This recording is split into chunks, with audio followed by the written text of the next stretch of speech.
Gaming has come a long way in the last 50 years. Like, imagine showing this to a Pong player.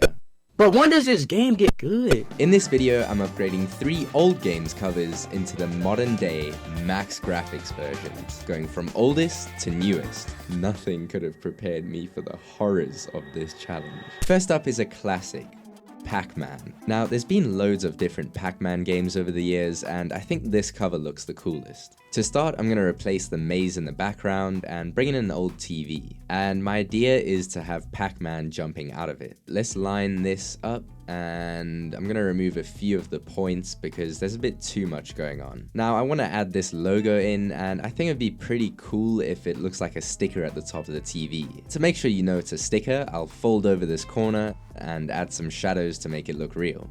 Yeah, okay, that looks pretty cool. I think I'll do something similar with the logos at the bottom of the cover by putting them on the TV, but this time I want to make it look like they're sort of engraved on the surface. I'm going to use a bevel and emboss for that and apply it to all 3. And it's looking good. Now for the ghosts. I'm going to place them all around the level, and I'll have to change their eyes to face the direction they're moving in. They also need to be the right colors. I was looking a bit more into the game, and it seems like people weren't so excited for it. Apparently this is a picture of journalists reacting to its announcement, and then to some other games that were announced, which turned into a meme in Japan in the early 2000s. I don't know, I just thought that was kind of interesting. Now, we need something to go in this empty space above Pac-Man, and I found out that it's not just a GameCube edition of Pac-Man like I'd thought, but it's actually a multiplayer Pac-Man game. I think we could make reference to that with some text, and I'll make it look kind of like the high score font at the top of the screen. Next, to make the big red boots realistic, I'm gonna use the big red boots from that 1 month long internet craze. Is that Hezbollah? I carried on making him realistic by adding high quality textures to his face, but it just looked so dumb, and yeah, I was going insane. Okay, new approach. This magnificent bald man. I reckon I can make it work with some liquefying, and then change his facial features back to normal. Yeah.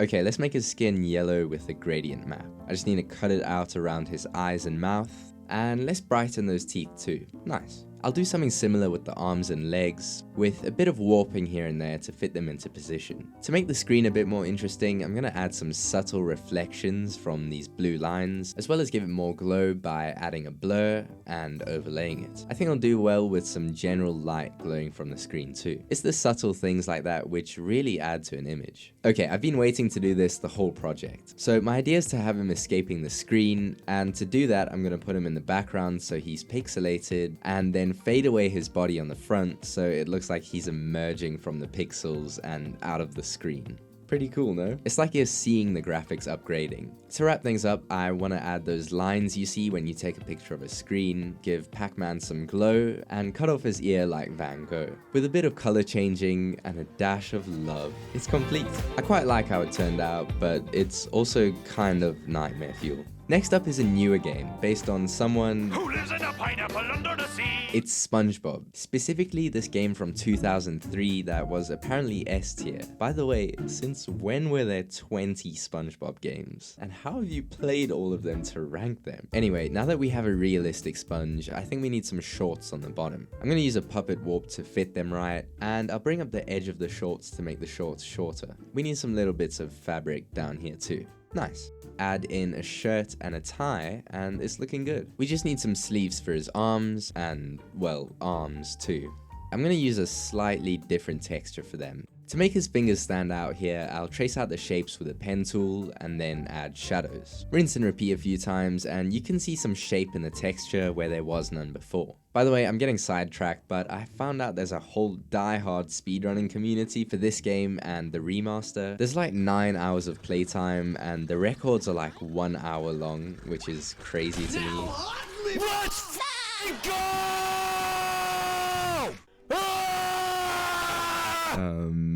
Anyway. Next up is shadows on his arms, shadows under his body, and under the pants. I found this great picture of a helmet that I'm going to use, and we'll put some shadows under that too. Nice. By the way, I think I'm just going to use the same cover graphics from the PS2 version. As far as the background, I'm thinking we use these underwater light reflections for the pattern instead of those sea flowers? Is that what they are? And to get the color down, I'll add in a purple to yellow gradient. Now, SpongeBob has this weird smile. I'm not exactly sure how I'm gonna replicate it, but we'll figure it out. To start, I'm gonna curve this lip to the right angle with Liquify, and now to add the teeth beneath. Not exactly sure how to feel about this. Anyway, I'll bring in some eyes. He's starting to look more and more insane, and I think I'm fine with it. Like, look at this screenshot I found from the game. I think SpongeBob just naturally looks insane. Keeping up with the cursed imagery, we've got to add this vertical nose. Also, I gave him eyebrows and made them green, like the scrubbing part of a sponge, but yeah, I don't know. Let me just change that back. Almost there. I just need to bring in the game's logo and add a slight drop shadow to separate SpongeBoy from the background. Oh, and I untucked his tie. Let's get a camera raw filter going, move these around a bunch, and it's done. This is what the SpongeBob cover would look like on Max Graphics. I prefer the person I was before I made this. Moving on to the newest and best-selling game ever, Minecraft. If you thought the other covers were cursed, wait until you see this one. First up, I need to make this grass hill realistic, and I have a really cool idea for that. There's this program called NVIDIA Canvas where you can draw something and it turns it into a realistic AI-generated landscape. I forgot to hit record, but I've drawn the hill as best I can, and maybe not. Okay, new plan. We're gonna use this realistic grass block from Long Jumping Ad 5362 on Reddit to build up the hill block by block. Now that it's cut out, I just need to copy paste it a bunch of different times. This is so annoying because I have to change each one slightly to fit the look.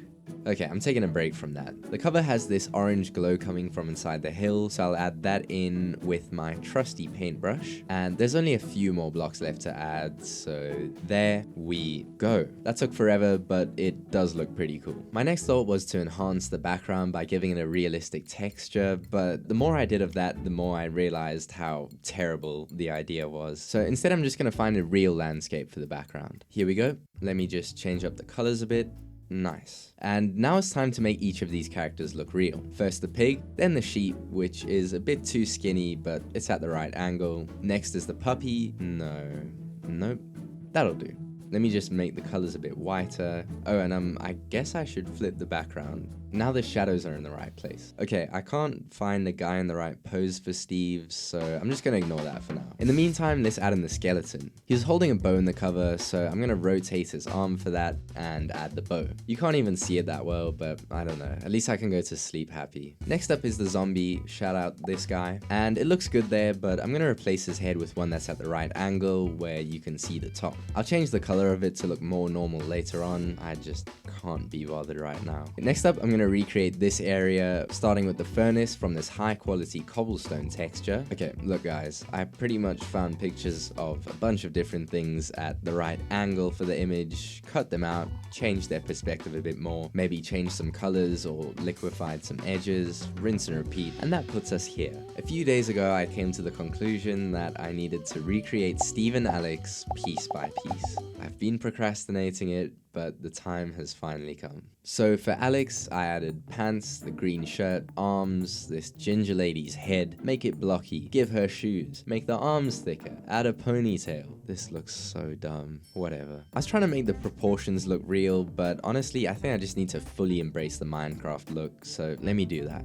There we go. It's okay for now, but I'll keep making tweaks as I go on. Let's just add a sword real quick, and now it's time for Steve. I don't know if you guys have ever seen this dude before, but he's pretty much the real life Steve, and I feel like I need to use him for this. Damn, look at all the comments.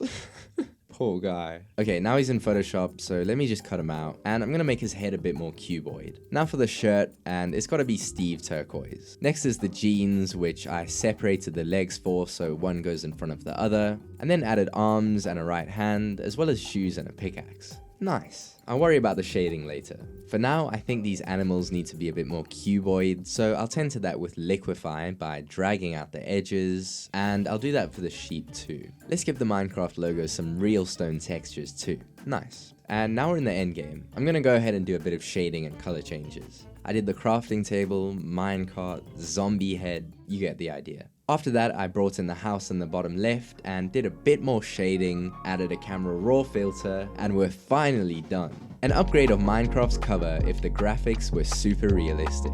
Here it is without all the color changes and shading, and here it is with that. I think it turned out really well. If you liked the video, please subscribe. Here's some others you can watch too.